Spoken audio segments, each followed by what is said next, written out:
요셉 시리즈 마지막입니다.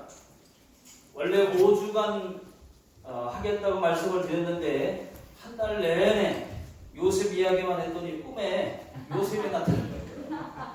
그래서 요셉 이야기는 오늘까지만 하겠습니다. 자, 오늘은 애국 총리 요셉이라는 제목으로 말씀을 드리겠습니다. 자, 오늘은 성경 말씀 이야기를 많이 좀 해야 할 것 같습니다. 그 이유는 5주를 4주로 줄이려고 하다 보니까 내용이 좀 빠진 것을 좀 넣어서 내용을 성경 이야기를 좀 많이 하고 이렇게 해서 좀 길 것 같습니다. 그러나 전체적으로는 짧게 하겠습니다. 자, 요셉의 감옥 생활 이야기부터 말씀을 드리겠습니다. 요셉이 27세에 억울한 누명을 쓰고 감옥에 갇혔습니다. 그 감옥은 왕의 제수들만 가두는 곳입니다. 그런 감옥에 요셉이 갇혔습니다. 그러나 하나님은 그 속에서도 요셉과 함께 하셨습니다. 간수장이 미사일을 맞았나? 요셉이 좋은 거예요. 죄수 요셉이 좋은 겁니다. 요셉에게 잘해줍니다. 모든 죄수들을 요셉에게 맡겼어요. 요셉은 지금 여러분 죄수예요. 죄수. 사무 처리도 요셉에게 맡겼습니다. 요셉이 어떤 말을 해도 그대로 믿었습니다. 요셉은 감옥 생활이 즐거웠습니다. 하나님이 함께 하심으로 요셉은 그 감옥에서도 형통했습니다. 어느 날 감옥에 두 사람이 들어왔습니다. 한 사람은 바로 왕의 술 담당이고 또 한 사람은 떡 굽는 사람입니다. 그들이 왜 감옥에 들어왔는지는 몰라요. 술 때 먹고 들어왔는지 떡 때 먹고 들어왔는지 모릅니다. 아마 음식 문제 때문에 아마 음식 일로 들어오지 않았을까 생각합니다. 역사 드라마를 보셔서 아시겠지만은 왕의 자리를 노리는 사람들이 많기 때문에 음식에 약을 타가지고 죽이려고 하지 않습니까? 오늘 성경도 보면은 왕의 음식에 무슨 문제가 생긴 것 같습니다.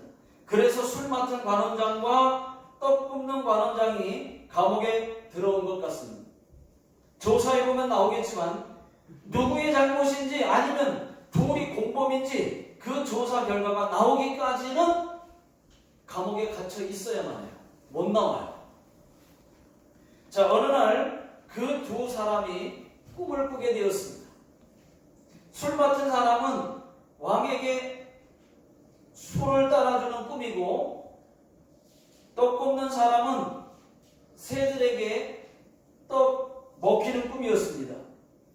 둘 다 이게 무슨 꿈일까 하고 생각하고 근심하고 있는데 요셉이 찾아와서 물었습니다.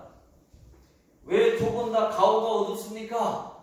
라고 물으니까 사실은 우리가 꿈을 꿔서 그래. 꿈 꿔서 그래. 무슨 꿈인데요? 네가 들어도 몰라. 아니, 해석은 하나님께 있지 않습니까? 내게 한번 말해보세요.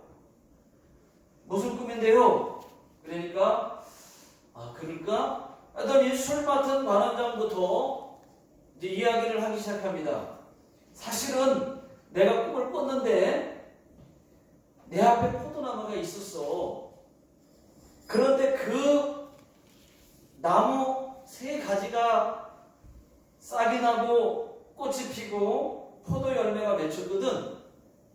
내가 그 포도를 따서 즙을 내서 바로에게 드리는 꿈이야. 와, 그거 좋은 꿈 같은데요? 세 가지 나무, 가지 세 가지는 3일입니다. 3일. 앞으로 3일만 있으면 왕이 당신의 전직을 다시 회복시켜 줄 것 같네요. 그때 그렇게 되면 나를 꼭 기억해 주세요. 나는 죄가 없습니다. 라고 말했어요. 알았어. 내가 그렇게만 된다면 내가 네 말대로 하지. 이번에는 떡 굽는 관원장이 해석이 좋은 것을 보고 자기도 말합니다. 나도 말이지 꿈을 꿨는데 흰 떡이 3개, 이 흰 떡이 3개를 흰 떡이 3개, 그러니까 바구니 3개, 그 흰 떡이 담긴 바구니 3개를 내가 머리에 이고 있는데 그 떡은 바로에게 드릴 떡인데 새들이 와서 다 먹어치웠어. 이건 무슨 꿈이야? 하고 물었습니다. 그거는 어쩌지요? 그 꿈은 별로 안 좋은 꿈인 것 같은데요. 그 꿈도 새 바구니라고 하는 건 3일입니다. 앞으로 3일만 있으면 바로가 당신을 나무에 달 것입니다. 그때 새들이 당신의 고기를 뜯어먹는다는 뜻입니다. 꿈입니다. 이렇게 해석을 해주었습니다. 정말로 3일 뒤에 바로의 생일 잔치가 열렸습니다. 요셉의 해석대로 한 사람은 다시 복직을 해서 복직됐고 한 사람은 나무에 달려 죽었습니다. 그런데도 술 맡은 관원장은 요셉의 말을 기억하지 못하고 그를 잊었더라. 이렇게 40장의 내용은 끝이 납니다. 이렇게 해가지고 만 2년 정도가 흘렀습니다. 자, 오늘 말씀의 내용은, 읽은 말씀의 내용은 지금부터가 오늘 말씀이에요. 요셉의 나이 30세 때 이야기입니다. 자, 41장 1절부터 쭉 보시게 되면은 25절부터 읽었지만 내용이 워낙 기니까 간단하게. 자, 1절부터 보시게 되면은 애굽의 바로 왕이 꿈을 꿉니다. 여러분, 애굽은 지금의 이집트죠. 이집트입니다. 이집트 하면 저는 먼저 피라미드가 생각이 나요. 애굽은 바로가 꿈을 꿨는데 꿈에 살찐 소 7마리가 풀을 뜯어먹고 있습니다. 그런데 그 뒤에 올라온 삐쩍 마른 7마리 소가 그 살찐 소 7마리를 잡아먹는 거죠. 그 꿈을 꿨어요. 그러다가 바로가 잠시 꿈에서 깼습니다. 그리고 다시 잠이 들었어요. 또 꿈을 꿉니다. 이번에는 토실토실하고 잘 익은 7 이삭을, 빼쩍 마른 7 이삭이 다 삼켜버리는 꿈이었습니다. 그 바로가 꿈을 깨고 나서 이상하다. 이게 무슨 꿈일까? 하고 8절에 보니까 아침에 그의 마음이 번민했다. 이렇게 했습니다. 번민했다. 한마디로 말하면 마음이 뒤숭숭했다. 그런 뜻입니다. 자, 8절 다 같이 한번 읽어보겠습니다. 8절 시작. 아침에 그의 마음이 번민하여 사람을 보내어 애굽의 전술가와 현인들을 모두 불러 그들에게 그의 꿈을 말하였으나 그것을 바로에게 해석하는 자가 없었더라. 바로가 아침에 일어났는데 마음이 참 찜찜해요. 그래서 사람들을 불렀습니다. 애굽에서 꿈 해석할 만한 사람들을 다 불렀어요. 지금으로 말하면 무당도 부르고 마술사들도 부르고 박사들, 지혜 있는 사람 모두를 불렀다는 얘기입니다. 모두 다 불러놓고 꿈을 말했습니다. 그러나 그 꿈이 무슨 꿈인지 해석하는 자가 한 사람도 없었습니다. 왕이 답답하도다, 답답해 하고 있는데 그때 술 맡은 관원장이 바로에게 말을 꺼냈어요. 왕이시여, 오늘 내 죄가 생각이 납니다. 3년 전에 왕께서 저와 떡 굽는 관원장을 감옥에 가두지 않으셨습니까? 그랬지. 그때 저희 두 사람도 감옥에서 꿈을 꾼 적이 있습니다. 그 꿈을 그 감옥에 갇혀있던 히브리 청년이 해석을 해주었습니다. 그런데 그 꿈대로 저는 다시 복직했고 떡 굽는 관원장은 나무에 달렸습니다. 그래? 그것이 사실이냐? 그 청년 이름이 뭐냐? 무엇이냐? 물으니까 요셉입니다. 요셉? 요셉을 빨리 불러오너라. 예 하고 급히 감옥으로 가서 요셉을 꺼내서 씻겨서 깨끗이 씻겨가지고 새 옷을 입혀서 왕 앞에 왔습니다. 그래, 내가 들으니 너는 꿈을 잘 해석한다고 들었다. 그것이 사실이냐? 그러니까 그렇게 말하니까 요셉은 분명하게 얘기합니다. 제가 아닙니다. 제가 아니고 하나님입니다. 하나님께서 바로 왕께 꿈 해석을 해 주실 것입니다. 한번 말씀해 보십시오. 라고 얘기했어요. 그래, 내가 두 가지 꿈을 꾸었다. 하나는 내가 나일강에 섰는데 살찐소 7마리가 풀을 뜯어먹고 있었다. 그런데 뒤에 올라온 7마리 빼쩍 마른 소가 살찐소를 잡아먹었다.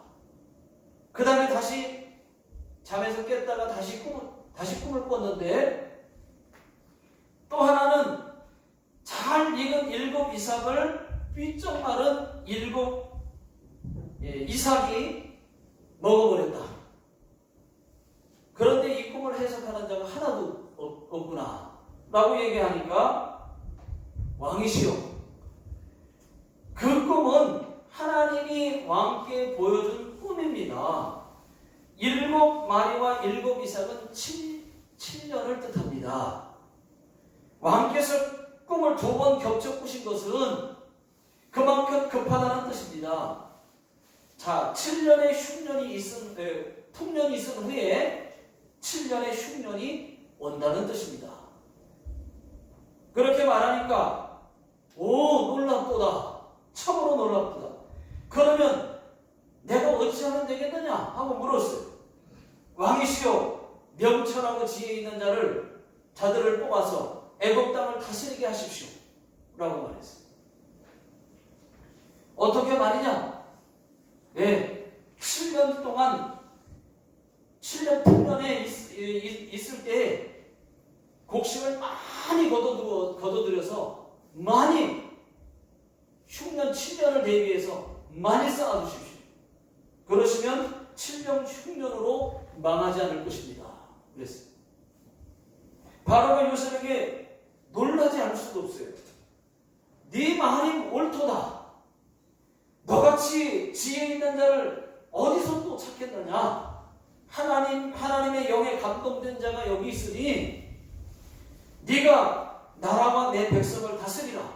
오늘 내가 너를 애굽의 총리가 되게 하리라. 이렇게 말했어요. 여러분, 요셉이 하루아침에 애굽의 총리가 됩니다. 요셉이 꿈을 해석한 대로 7년 풍년, 7년 흉년이 찾아왔습니다. 온 나라에 흉년이 들어서 먹을 것이 없었어요. 전 세계에서 또는 많은 주변 나라에서 양식이 애굽에밖에 없는 것을 정보를 듣고 찾아와서 먹을 것을 양식을 사가고 그랬어요. 그리고 야곱의 가족들, 여러분, 야곱의 가나안 땅에 살고 있었잖아요. 그 가나안에도 기근이 들어서 먹을 것이 없어가지고 그 야곱의 가족들도 이제 요셉에 의해서 전부 다 온 식구가 다 애굽으로 이민을 가게 됩니다. 이주해 갑니다. 그리고 애굽의 좋은 땅 고센에서 살게 됩니다. 이 흉년이 1년 지나고 2년 지나고 계속되니까 애굽 사람들이 요셉에게 와서 양식을 사기 시작하는 거예요. 먹을 것이 떨어지니까 애굽 사람들이, 백성들이 요셉에게 와서 양식을 사기 시작합니다. 처음에는 돈을 주고 양식을 샀어요. 돈이 떨어지니까 이제 가축을 내고 양식을 샀어요. 또 가축도 떨어지니까 이제는 남은 거는 토지하고 자기들 몸밖에 없어요. 그래서 토지를 또 내고 양식을, 비싸지만 어쩔 수 없이 토지를 내고, 그렇다고 죽을 수는 없지 않습니까?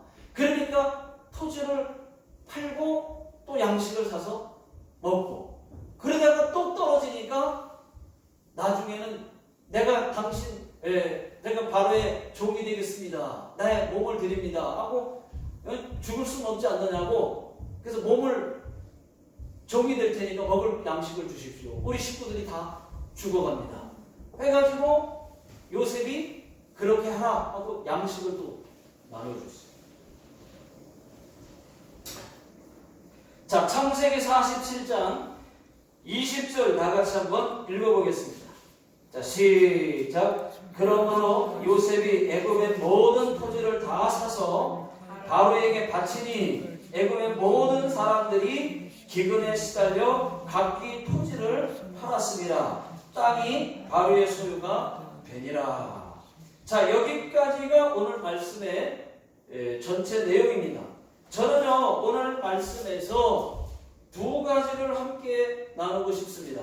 두 가지. 첫 번째는 뭐냐? 하나님은 세상을 주관하시는 분이십니다. 하나님은 세상을 주관하시는 분이십니다. 자, 29절을 다 같이 한번 읽어보겠습니다. 29절 시작. 온 애굽 땅에 7해 큰 풍년이 있겠고, 30절 후에 7해 흉년이 들므로 애굽 땅에 있던 풍년을 다 잊어버리게 되고 이 땅이 기근으로 망하리니. 자, 여러분, 애굽에 7년 큰 풍년이 있었고, 그 다음에 7년 흉년을 있었어요. 그걸 누가 주겠습니까, 여러분? 풍년과 흉년을 누가 주는 겁니까? 하나님이죠. 사람이 여러분 풍년, 흉년 줄 수 있습니까? 하나님이 주관하시는 거예요. 여호와 하나님이십니다. 여호와 하나님은 우주 만물을 창조하신 창조주 하나님이십니다. 인간도 만드셨어요. 그 전능하신 하나님이 무엇을 못하겠습니까? 그 전능하신 하나님 무엇을 못하겠어요? 불가능 그 자체가 없으신 하나님이십니다. 그 자체가, 불가능 자체가 없어요. 우리가 기도하는 거, 여러분, 우리가 기도하는 거, 불가능 자체가 없으신 하나님께 기도하는 것입니다. 하나님, 이 문제 저 문제 내 힘으로 나는 하지 못합니다. 그래서 불가능 자체가 없으신 하나님께 기도하는 것입니다 하고 기도하는 거예요. 여러분, 날씨, 계절, 비 오고 눈 오고, 오늘 눈 많이 왔는데 비 오고 눈 오고 바람 불게 하고 꽃 피고 열매 맺고 이런 거 다 하나님이 하시는 거예요. 주관하시는 거예요. 이 세상을 하나님이 주관하고 계십니다. 믿습니까? 아멘. 하나님은 7년 풍년도 줄 수 있고 이어서 7년의 흉년을 줄 수도 있습니다. 여러분, 누가 풍년과 흉년을 주관할 수 있겠습니까? 누가 비를 내리고 멈추고, 누가 햇볕을 주고, 공기를 누가 만들었고, 개 땅이 대화할 수 있는 전파를 누가 만들었어요? 하나님께서. 여러분, 우리가 할 수 있다면 우리가 풍년 주고 우리가 날씨 바꾸겠지만 우리는 할 수 없습니다. 여러분, 이 모든 것은 다 하나님이 이 세상을 주관하고 계신 거예요. 믿으십니까? 네. 여러분, 쓰나미가 얼마나 무서웠습니까? 우리 경험했잖아요. 쓰나미가 얼마나 무서웠습니까? 바다 한가운데에서 지진을 누가 일으킬 수 있습니까? 하나님이 하나님만이 세상을 주관하시기 때문에 세상도 심판할 수 있는 겁니다. 하나님이 세상을 심판할 수 있는 거예요. 주관하시기 때문에. 지금 코로나19로 세상을 하나님이 심판하고 계십니다. 누가 심판할 수 있겠어요? 하나님이. 주관하고 계신 거예요. 코로나19가 여러분 이제는 끝나도록 이제 기도하셔야 됩니다.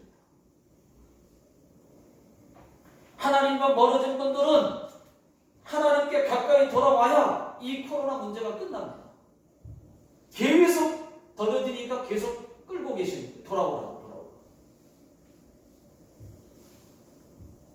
며칠 전에 이탈리아에서 율리안 우르반이라고 하는 38세 의사가 코로나19를 치료하다가 예수를 믿게 되는 놀라운 역사가 일어났습니다. 2주 전만 해도 자기들 그 사람의 얘기입니다. 2주 전까지만 해도 자신과 의사들 동료들은 다 무신론자들이었대요. 그런데 75세의 목사님이 코로나에 감염되어서 자기들 병원에 들어왔는데 성경책을 지니고 들어왔답니다. 그 목사님 자신도 심각한데 주위에 죽어가는 사람들의 손도 잡고 성경책도 읽어주고 기도도 해주고 그렇게 하는 모습을 보고 의사들과 간호사들이 큰 감동을 받았어요. 그것을 보고 동료들과 의사들 몇 사람이 예수를 믿게 됐다는 거예요. 자기들은 의사지만은 코로나19 앞에서는 아무것도 할 수가 없었대요. 의사지만 자기들은 의사가 아닌 것과 똑같이 아무것도 할 수 있는 게 없었대요. 하나님이 심판하는 그 코로나에 누가 어떻게 할 수가 있겠습니까? 이거. 그러니까 자기들이 너무 무능하고 자기들이 의사지만 아무것도 못하는 자기들이 정말 아무것도 할 수 없었다고 고백을 하는 겁니다. 그냥 지켜만 볼 뿐입니다. 그런데 목사님이 며칠 뒤에 목사님은 돌아가셨고 의사 2명도 사망했고 3주 동안 120명이 죽었는데 자기들 병원에서 120명이 죽었는데 자기들도 언제 죽을지 모르는 그 죽음 앞에서 예수 믿게 된 것이 얼마나 기쁜지 모르겠다고 고백하는 그런 내용이었습니다. 여러분 그렇습니다. 모든 것이 다 하나님께 있습니다. 세상을 주관하시고 세상 속에 역사하시는 하나님만 믿고 여러분 예수 십자가 붙들고 나아갈 수 있기를 주의 이름으로 축원합니다. 두 번째, 첫 번째는 하나님이 세상을 주관하시는 분이시고 두 번째는 요셉의 지혜를 보십시오. 여러분. 요셉의 지혜입니다. 여러분 요셉이 얼마나 지혜 있는지 한번 보십시오. 자, 7년 풍년 때 7년 충년을 대비해서 곡식을 많이 이 저장해 둔 것도 참 지혜가 있는 것인데 7년 흉년이 왔을 때 애국 백성들에게 어떻게 했습니까? 돈 받고 또 가축 받고 또 나중에는 토지도 받고 종이 되겠다고 몸까지 받고 양식을 팔았어요. 여러분 요셉이 이렇게 한 것이 나쁜 겁니까? 애국 사람들 입장에서는 감사한 거였어요. 왜? 그렇게 안 팔았으면은 안 돼 라고 했으면은 돈 떨어졌으면 양식 못 받았어요. 가족들 다 죽어야 돼요. 그런 와중에 계속해서 받아주고 자기들이 자원해서 이건 낼 테니까 이만큼이라도 낼 테니까 양식 얼마라도 주십시오. 사정해서 오히려 입장이 바뀐 거예요. 그때 그렇게 팔았어요. 그냥 줄 수도 있었겠지만 그렇게 팔았어요.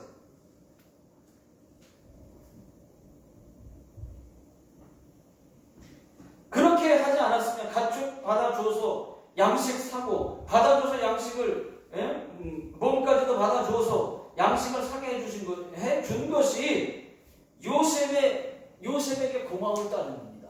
백성들 입장에서는. 그런데 이것보다 더 지혜로운 것은 요셉이 만든 토지법입니다. 요셉이 만든 토지법. 자, 창세기 47장 23절 24절 다 같이 한번 읽어보겠습니다. 시작. 요셉이 백성에게 이르되 오늘 내가 바로를 위하여 너희 몸과 너희 토지를 샀노라. 여기 종자가 있으니 너희는 그 땅에 뿌리라.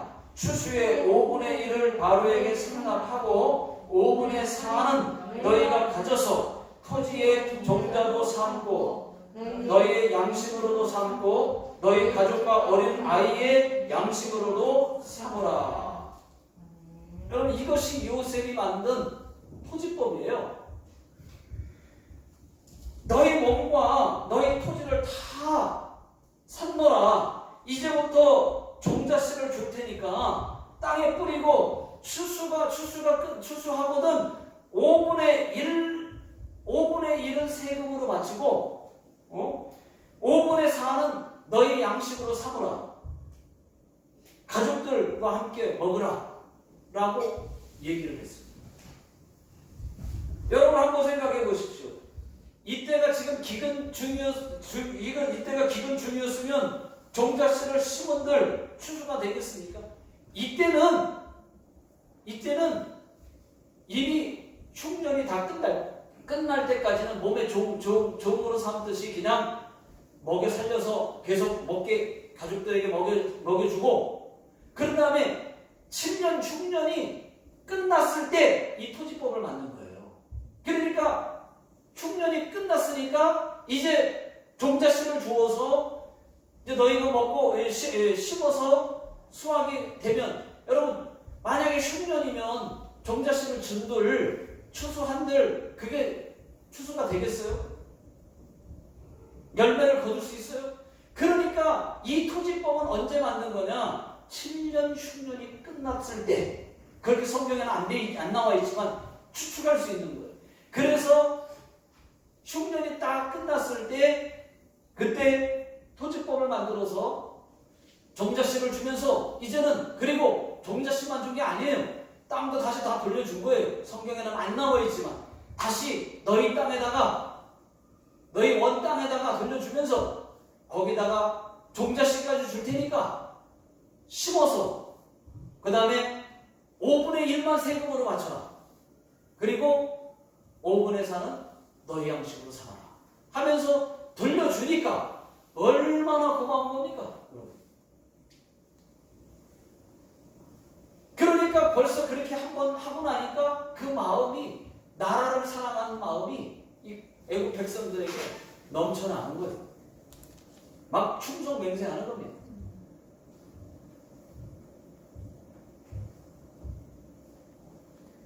자, 창세기 47장 25절 다 같이 읽어보겠습니다. 자, 시작. 그들이 이르되 주께서 우리를 살리셨사오니 우리가 주께 은혜를 입고 바로의 종이 되겠나이다. 충성하겠다는 말입니다. 그들이 이르되 주께서 우리를 살리셨사오니, 우리를 살렸다, 감사하다. 얼마나 고마워합니까? 여러분, 하나님께서 요셉에게 지혜를 주셨어요. 진짜 지혜는 세상 지혜가 아니고 하나님이 주시는 위로부터 내려오는 그 지혜야말로 진짜 지혜라고 하는 것을 믿으시기 바랍니다. 야고보서 1장 5절에 보면 너희 중에 누구든지 지혜가 부족하거든 모든 사람에게 후히 주시고 꾸짖지 아니하시는 하나님께 구하라. 그리하면 주시리라. 이렇게 말씀하고 있어요.